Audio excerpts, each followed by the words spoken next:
அண்மை செய்தி சமாஜ்வாதி கட்சி தலைவரும் உத்தரப்பிரதேச முன்னாள் முதலமைச்சருமான அகிலேஷ் யாதவுக்கு சிபிஐ தரப்பில் சம்மன் அனுப்பப்பட்டுள்ளது. இது குறித்த கூடுதல் விவரங்களோடு எமது சிறப்பு செய்தியாளர் பால்முருகன் இணைகிறார். பால்முருகன், வணக்கம். இது குறித்த கூடுதல் விவரம். அதாவது சமாஜ்வாதி கட்சியினுடைய தலைவர் அகிலேஷ் யாதவுக்கு தற்போது சிபிஐ சம்மன் அனுப்பி இருக்கிறது.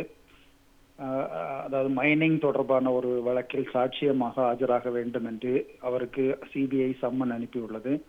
ஏற்கனவே தேர்தல் நேரத்தில் பல்வேறு எதிர்க்கட்சிகளை குறிவைத்து சம்மன் அனுப்பியும் நோட்டீஸ் அனுப்பியும் விசாரணைக்கு அழைக்கக்கூடிய நடவடிக்கையை தொடர்ந்து அமலாக்கத்துறையும் சிபிஐயும் மேற்கொண்டு வருகிறது.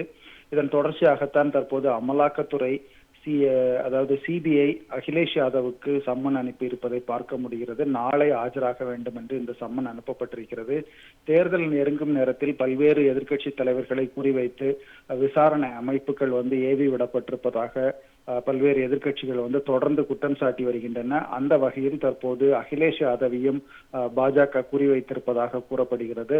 அதற்காகத்தான் சிபிஐ நாளைய தினம் ஆஜராக வேண்டும் என்று இந்த சம்மன் அனுப்பி இருப்பதாக கூறுகிறார்கள்.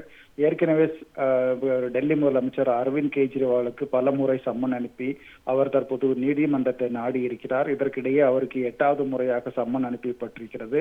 அதே போன்றுதான் தற்போது உத்தரப்பிரதேச மாநிலத்தில் முக்கிய எதிர்க்கட்சியான சமாஜ்வாதி கட்சியும் அதனுடைய தலைவருமான அகிலேஷ் யாதவுக்கு சிபிஐ சம்மன் அனுப்பி இருக்கிறது. நாளைய தினம் விசாரணைக்கு ஆஜராக வேண்டும் என்று இந்த சம்மன் அனுப்பப்பட்டிருக்கிறது. உமேரா, தகவல்களுக்கு நன்றி பால்முருகன்.